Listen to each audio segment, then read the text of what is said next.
कांग्रेस के एक और नेता ने एक अत्यंत वरिष्ठ महिला राजनेता पर अभद्र टिप्पणी की है। हाल ही में एक चैनल पर कांग्रेस प्रवक्ता आलोक शर्मा ने बीएसपी सुप्रीमो और प्रमुख दलित नेता मायावती को किसी एक खास पार्टी की गोद में बैठी नेता बता दिया है। ये दलित नेता के लिए ही नहीं, किसी भी महिला के लिए गोद में बैठने जैसी उपमा देना बेहद ही अपमानजनक और शर्मनाक है। ये दुर्भाग्यपूर्ण और भद्दा कमेंट है। मायावती जी उनकी गोद में बैठी हुई हैं। मायावती जी उनकी गोद में बैठी हुई हैं। दुख की बात यह है कि दलित नेता के बारे में अपने प्रवक्ता की ऐसी टिप्पणी पर कांग्रेस के किसी भी नेता ने इसकी निंदा नहीं की है। इससे पहले लोकसभा चुनाव के दौरान कांग्रेस प्रवक्ता सुप्रिया श्रीनेत ने हिमाचल प्रदेश की मंडी से लोकसभा उम्मीदवार कंगना रनौत के लिए अपने सोशल मीडिया प्लेटफॉर्म एक्स पर अपमानजनक पोस्ट किए थे। उन्होंने अपने पोस्ट में लिखा था, क्या भाव चल रहा है मंडी में, कोई बताएगा? हालांकि विवाद बढ़ने पर उन्होंने अपने पोस्ट को डिलीट कर दिया था। कंगना रनौत भी इस मामले में पीछे नहीं रही हैं। उन्होंने अपने पुराने एक इंटरव्यू में अभिनेत्री और कांग्रेस नेता उर्मिला मातोंडकर को सॉफ्ट पॉर्न स्टार तक कहा था। Even Urmila Matondkar, she is a soft porn star. But no, I want to ask you, she's not known for her acting for sure. What is she known for? For doing soft porns, right? If she can get a ticket, why won't I get a ticket? 2012 में ही तब के कांग्रेस सांसद संजय निरुपम ने एक TV channel पर debate के दौरान स्मृति ईरानी पर आपत्तिजनक कमेंट किया था। उन्होंने कहा था, कल तक आप पैसे के लिए ठुमके लगा रही थीं और आज आप राजनीति सिखा रही हैं। एक ऐसे व्यक्ति ने टिप्पणी की जो कांग्रेस पार्टी का सांसद है, संजय निरुपम, एक पब्लिक टेलीविजन चैनल पर एक पब्लिक डिबेट में एक महिला नेत्री के बारे में इस तरह की टिप्पणी करते हैं जो मर्यादा विहीन है। बीजेपी इसकी पूरी भर्त्सना करती है। 2024 के लोकसभा चुनाव प्रचार के दौरान बंगाल में एक चुनावी रैली में सीपीएम नेता अनीसुर रहमान ने बलात्कार पीड़ित महिलाओं के लिए ममता बनर्जी के मुआवजे के ऐलान पर उनके खिलाफ अपमानजनक टिप्पणी की थी। उनका बयान था कि प्रताड़ित महिलाओं को शायद न्याय नहीं मिलेगा क्योंकि मुख्यमंत्री ममता बनर्जी ने बलात्कार की कीमत तय की हुई है। उनका कहना था, हम ममता दीदी से पूछना चाहते हैं उन्हें कितना मुआवजा चाहिए, बलात्कार के लिए कितना पैसा लेंगी। इसी तरह जुलाई 2013 में मध्य प्रदेश की एक रैली में कांग्रेस नेता दिग्विजय सिंह ने मंदसौर की महिला सांसद मीनाक्षी नटराजन को 100% टंचमाल कहा था। मीनाक्षी उस समय कांग्रेस पार्टी में सचिव थीं और राहुल गांधी के विश्वस्त लोगों में मानी जाती थीं। अपनी टिप्पणी में कांग्रेस नेता दिग्विजय सिंह ने कहा था, मैं राजनीति का पुराना जौहरी हूं। मीनाक्षी जी का काम देखकर मैं ये कह सकता हूं कि वह 100% टंचमाल हैं। दिग्विजय सिंह के इस बयान के शब्द 100% टंचमाल पर खूब विवाद हुआ था। मीनाक्षी नटराजन जी आपकी लोकसभा की सदस्य, गांधीवादी है, सरल है, ईमानदार है, सबके पास जाती है, गांव-गांव जाती है। मैं अभी कल से इनके इलाके में देख रहा हूं, मुझे भी 40-42 साल का अनुभव है, मैं भी पुराना जौहरी हूं राजनीतिक में। थोड़ी सी बात फर्क हो जाता, कौन फर्जी है कौन सही है। ये 100 टन माल है। समाजवादी पार्टी के संस्थापक मुलायम सिंह यादव भी कभी रेप के दोषियों को कहा था, लड़कों से गलतियां हो जाती हैं। क्या रेप में फांसी दी जाएगी? 3 लड़के हैं, गलती हो जाती है। 3 लड़के हैं, गलती हो जाती है। जुलाई 2015 में बीजेपी नेता दया शंकर सिंह ने बीएसपी नेता मायावती को लेकर एक भद्दा बयान दिया था। उन्होंने कहा था, मायावती चुनाव लड़ने के लिए टिकट बेच रही हैं। वे 3 बार मुख्यमंत्री रह चुकी हैं, लेकिन वे किसी को भी टिकट तभी देती हैं जब उन्हें 1 करोड़ रुपए सामने वाला देता है। अगर कोई दोपहर में 2 करोड़ लेकर आता है तो वह उसे टिकट दे देती हैं। अगर कोई शाम को 3 करोड़ लेकर आता है तो वह पिछले उम्मीदवारों को छोड़ उसे चुन लेती हैं। उनका ये चरित्र वैश्या से भी बदतर है, ऐसा दया शंकर सिंह ने कहा था। मायावती जी आज टिकटों का इस तरह से बिक्री कर रही हैं कि एक वेश्या भी यदि किसी पुरुष के साथ यदि कोई कंटेक्ट करती है तो जब तक पूरा नहीं करती है तो उसको नहीं तोड़ती है। लेकिन प्रदेश की हमारी इतनी बड़ी नेता 3 बार की मुख्यमंत्री मायावती जी किसी को 1 करोड़ रुपया में टिकट देती है।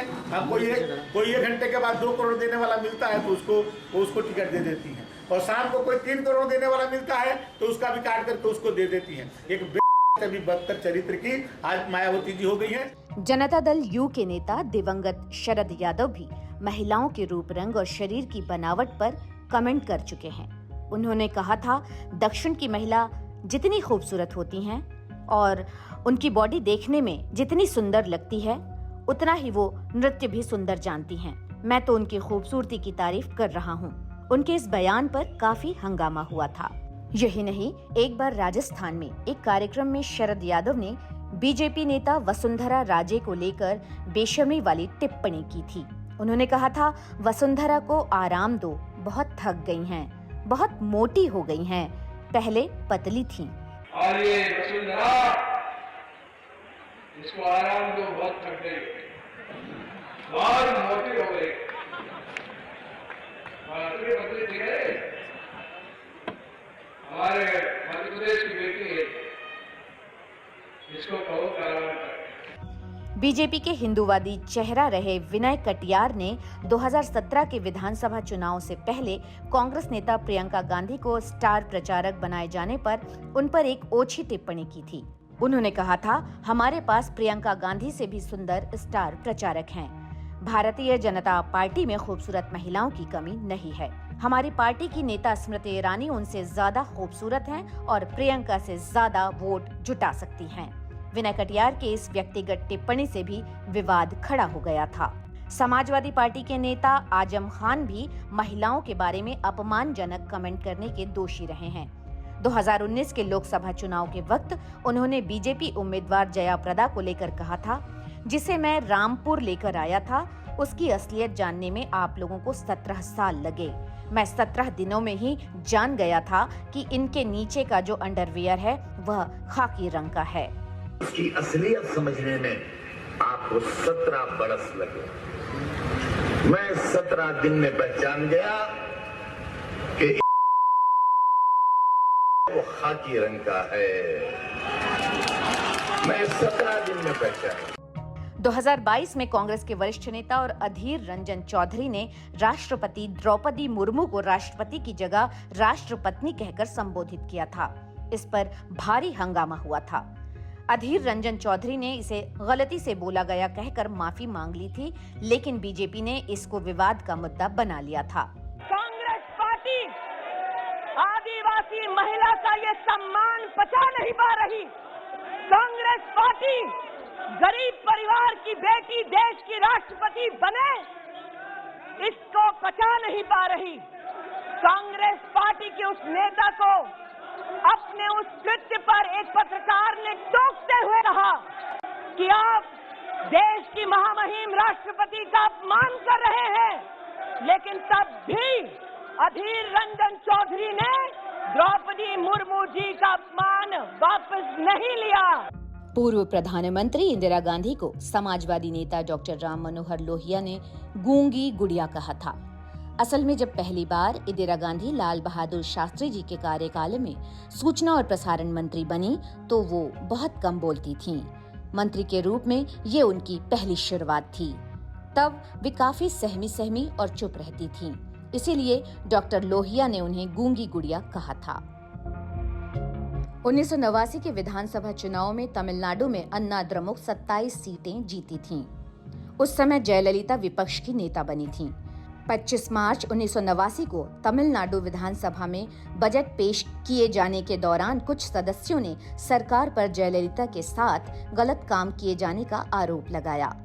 जयललिता ने भी शिकायत की कि मुख्यमंत्री करुणानिधि के उकसाने पर पुलिस ने कार्रवाई की है और उनके फोन टैप किए जा रहे हैं। इस दौरान स्पीकर ने इस पर चर्चा कराने की अनुमति नहीं दी तो अन्ना द्रमुक के सदस्य चिल्लाते हुए सदन के वेल में पहुंच गए। इसके बाद स्पीकर ने सदन स्थगित कर दिया। जयललिता के बाहर निकलने के दौरान सत्ता पक्ष डीएमके के एक सदस्य ने उन्हें रोकने की कोशिश की। उन्होंने उनकी साड़ी इस तरह खींची कि उनका पल्लू गिर गया। जयललिता भी जमीन पर गिर गईं। राजनेताओं के बयानबाजी पर विवाद होना कोई नई बात नहीं है, लेकिन कई बार ऐसी बयानबाजी होती रही है जिस पर मामला मानहानि और इज्जत पर आ जाता है। ऐसी बयानबाजी किसी एक नेता नहीं, एक दल नहीं, लगभग सभी दलों के बड़े नेताओं की ओर से की जाती रही हैं। इसको लेकर काफी हंगामा भी होता रहा है। ऐसे कमेंट, ऐसे पोस्ट और टिप्पणियां हर चुनाव के समय लगातार सुर्खियां बनती हैं। ऐसी टिप्पणियों और बयानों पर सभी दलों के नेता उंगली उठाते रहे हैं, लेकिन ना तो किसी ने कोई इस पर रोक लगाने की कोशिश की और ना ही कोई कानून बनाने की बात कही और ना ही किसी ने संसद में इस पर कोई विधेयक ही लेकर आने का प्रयास किया।